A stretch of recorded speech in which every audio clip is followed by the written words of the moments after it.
How insane does this look? Ladies and gentlemen, hello and welcome to the channel. So this was taken from the art panel, which I managed to attend at Blizzcon. It's always wonderful when I get to attend a panel, because normally I don't really have the chance to do that, which is a bit of a shame.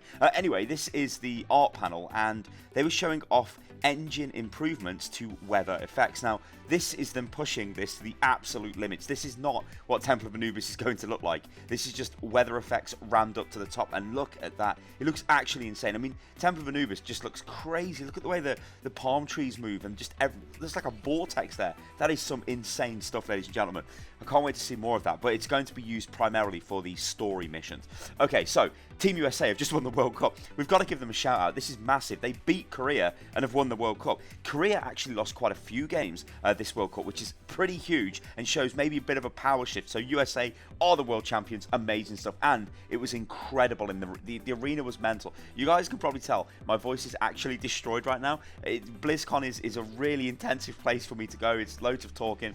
You meet loads of people. You try to do loads of stuff. It's just crazy. All right, so this is a new Sigma skin. I'm getting like White Walker vibes of this skin, Game of Thrones. This was announced, I think, the art panel as well. I might be getting slightly confused. This is for the Winter Wonderland event. This looks incredible. This is the first event skin we've seen for Sigma, and I mean, it just looks crazy. I mean, look at it. Look at the detail on it. In fact, the detail on that looks really, really good, even if it's the old Overwatch engine, which is actually the new Overwatch engine, but without the upgrades. Even I'm getting confused, ladies and gentlemen. But don't worry, because I'm going to show you a beautiful graphic which has been made by Archrunner on Reddit. And this will show you what's in and what isn't in Overwatch and Overwatch 2. Now, I did cover this in a massive load of detail yesterday, but this is just a pretty easy visual representation. So effectively, what was announced at BlizzCon is this. New game mode push is for both games. The 4 new maps, which is Toronto, Gothenburg, Monte Carlo, and Rio de Janeiro, are for both games. Multiple new heroes, Echo, Sojourn, and more to be announced. I do know that Sojourn is, I believe, Sojourn's coming out soon, I think, or it may be Echo. I'll double check on that. I was in an interview with Jeff, and Jeff was giving us a lot of information. I'm still working on editing through that, but hopefully I can get that done in the next few days. Updated engine look and new UI. This is for both games, so everything will look the same. You won't be playing with old Overwatch graphics if you've just got Overwatch and haven't bought Overwatch 2. It will all look the same. All skins, cosmetics, and other progress will carry over, but this is the specific stuff to Overwatch 2. New story mode, new hero missions, new hero talent. Now, what I'm going to do for the rest of the video is I just want to talk about my experience playing the demo and sort of what happens at BlizzCon. So, I turn up to basically get access to the streaming stations to record content for the game. It's very hectic, BlizzCon. It's difficult to explain this unless you've been, but you can imagine being shown everything for the first time the moment you sit down to record content, and you've got a very short window to actually do stuff, so it's very hard to show stuff off. Like, you can see me here. I think what I'm trying to do there is show off the items. I think we're playing on expert difficulty. You can see up the top left of the screen there. But it's very intensive, BlizzCon. It's like you walk in, you're hit with like an avalanche of information, and you have to go out there and just try and do the best you can with it. So it's also very stressful as well. This is something else I've got to point out. So you've got to think, for me, I'm there making content. I'm meeting tons of people. I'm going to different panels. Well, I'm not going. I went to one panel, but I'm going to different places, I should say.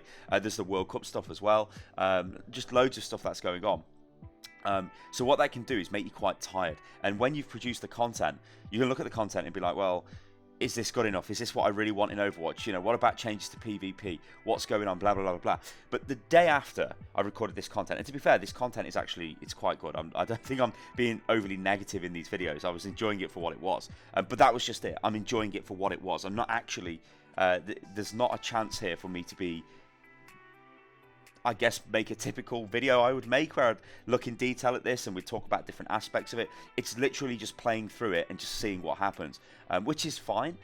But this gives me a chance to go back and take a look at this stuff, and then I can watch all of the B-roll footage which was made available as the event went live, which actually, you know, to just sort of give you guys an idea, that type of content, or that footage, probably I would have been better served if I was still at home and I could have just downloaded that footage and then just watched through it and then decided or commented on that instead of actually going and playing the content, which sounds crazy. I know that sounds crazy to you guys, but this is just because it's like a whirlwind of stuff that goes on at BlizzCon. Anyway, I watched the B-roll footage. I watched back the footage I recorded for both PvP, the push mode, and the PvE.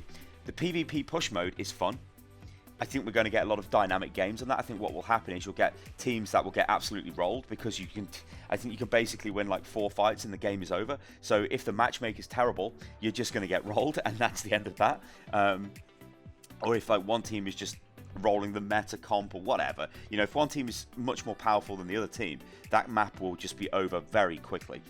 So that's a bit of a concern. However, that map does make for some like really interesting comeback moments where you sort of can push it all the way nearly to the end, but then the enemy team push it all the way back. I think we had an overtime victory when I played it, which was cool, right? That is cool and it's nice to see it, but I just think it might finish a bit too quick if the balance isn't there. So the main thing I want to talk about is PvE, because PvE is something Overwatch hasn't had. Now, if you take the PvE demo we played at complete face value, that's not good enough, right? And now what I mean by it's not good enough, it just isn't long enough, right? But you have to remember here, this is a foundation, this is a platform. Yesterday, as I was watching through the B-roll footage and I was watching back my own stuff, I was fully just going to make a video and go, this is not what we need. This is just like, it's archives with a little bit more content. What is this, right? But then it dawned on me, this is just the beginning, right? I know we've been here before where we're like, oh yeah, we might get some amazing stuff if we just like, oh, you know, a few years later, nothing, we don't really get too much, or blah, blah, blah, and all this stuff. And I don't want to go down that path again. But what I'm trying to look at here is try and go beyond what we've got, right? Because now they have the capability to do that. I think before with Overwatch, they really pushed it to the limit with the Retribution event.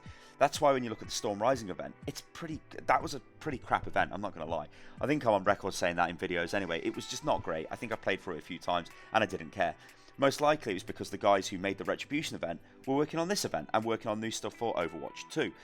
New maps, new enemies and all of that stuff, and improved AI, because you have to remember the AI in Overwatch was terrible. Now it's much better and we've got different like complex behaviors of NPCs and all of this stuff. So the video I would have made being mega stressed out at BlizzCon in the morning, the day after BlizzCon, talking about my experiences of BlizzCon would have been, and I'm being totally honest with you guys here, I don't think this is good enough. What is this, Blizzard? You know, blah, blah, blah. This isn't enough content. It's like a 15-minute long mission. That's what I would have said, right? Now, we never completed this on expert difficulty. We completed it on normal. We played on expert twice before our time slot ran out. And yeah, all right, it's XQC, it's me, it's Seagull, it's Fran. This isn't like, you know, just a pick-up group of players. The third time through, we would have completed this mission. I almost guarantee we would have completed this mission on the third time through. So basically, this mission was maybe an hour of content from us initially playing it to completing it. And there was no reason to go back and play it again. And that's because there's no progression.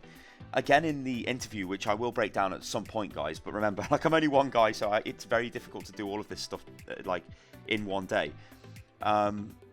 There is no progression system at the moment. We know that there is a leveling system, but we don't know how that works, and we know there's a talent system. But the thing is here, like, are you really going to just constantly play through for leveling up the characters to then just use talents? Like, I think you need something more in a PvE environment.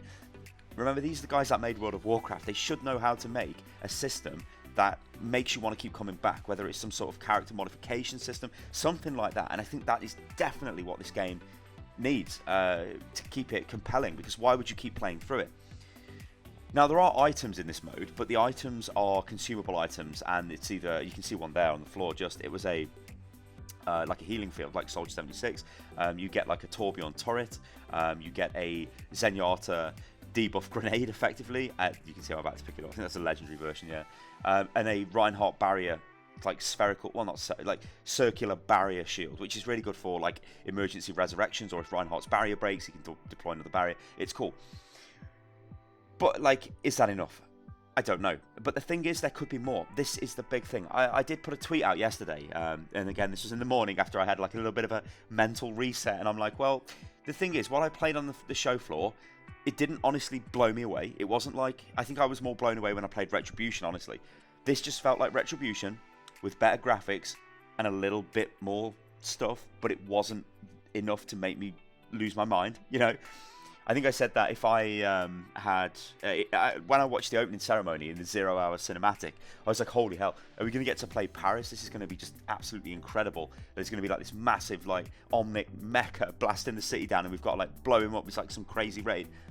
Didn't turn out to be that. But that shows you that that potential is kind of there, right? If you start looking beyond what we've got. I mean, here, this is effectively the end of this mission. So there's just a vulnerable, the area goes into a vulnerable state, or the boss does, I guess, and you fire at it until you've taken its health down to a certain level, and then a large enemy unit spawns, and then you have to try and kill it. And you will see us lose this because this is on expert difficulty. So what I think here, guys, to kind of wrap this up, is Overwatch did need PvE, and they have built a way of giving us Overwatch PvE. The demo they've showed us is just the start. This is not, like, I'd expect this to be the most bare bones thing they've actually got. I hope they're working on stuff which is massively detailed, and we can have a full-on adventure. Like, I would really like Overwatch Destiny. I really would. I think that would be so playable. I mean, I've started playing Destiny recently myself. It's a brilliant game. It is brilliant. Like, the progression in that game is fantastic. I want that in Overwatch, right? I want these experiences. I want raids. I want all this cool stuff, and I think they can do it now. Now, the big question here is, do they have enough time, or will they be able to make enough content? How long is it going to be until this launches? Now, Jeff, I believe, said don't expect any more info until 2020. This could probably put the launch at 2021, maybe at BlizzCon next year. We'll see more details, announcements on the monetization system, maybe announcements on the progression system and all of this stuff. And then we get a launch date, possibly early 2021. That's what I'm looking at. So for me as a content creator on Overwatch, I'm not going to lie, guys, I am kind of worried, because now I'm like, well, what are we actually going to see for the base game? Will they continue adding the archives events? Probably not, because why would you do PvE on a game you're not going to really support for PvE? Then you've got seasonal events. Are they going to just continue the same way they have been for the last 4 years? Probably. So yeah, like, I think what we've got here is them showing us we can make this, and we want to make this, and we are going to make this, but it's going to take a while. And me as a very dedicated Overwatch content creator, I am kind of worried, because I don't really know what the next year is going to hold for Overwatch. Ladies and gentlemen, I've been Salos, and this is Unit Lost. This is a really, like, momentous time for Overwatch, I think it is. I did enjoy the mission, the PvE mission, but I think it's just the start, and I think they can make much better stuff, and they probably are already working on stuff which has got tons more content and is just way more, I don't know, just give me Destiny raids, guys, in the game. That's kind of what I want. Oh lord, this is the boss spawning. Anyway, guys, I'll leave it at that. You guys can watch me get killed by the boss. Actually, no, you can't, because I've deleted the audio. So I was going to bring the audio back on for me, but I can't. I've deleted it. Oh dear. Maybe I can get the audio back. I don't know. I don't think I can. I think it's too late. I think I've destroyed the audio, ladies and gentlemen. Let me have a look.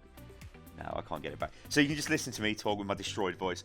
But like this boss here, see, oh, that was a good charge by XQC there. So he charges up a big ground slam. He's going to do it again. And this will damage you when it hits the floor. But when I say damage you, I mean instantly kill you. So you see how XQC died to that? But he did charge at the right time the first time to interrupt it. You have to, like, chain your interrupts and stuff to prevent the boss doing its massively damaging attack, which kills you. And of course, you've got ads. So this isn't simple. This isn't like, oh my god, this is easy. You can see me using the wall and we're using the barrier to try and res, and XQC's going in. But again, like, it's difficult to work out these little intricate mechanics when you are literally, like, I have literally been awake for 4 hours at this point trying to set stuff up for this, and I get there and it's like you're thrown straight in. It's massive, it's BlizzCon, it's going wild, and you're just like, it's difficult to see what's going on. We all died anyway because Barry went and he slammed the ground and you die. You basically need to use line of sight to block that. Yeah. All right. Anyway, guys, I'll catch you lovely lot on the next one. I am catching a plane back home now, so there may be a day without video content, but stuff that's coming up on the channel, it will be. I'll break down the interview and recover. Catch you on the next one, guys. Toodaloo.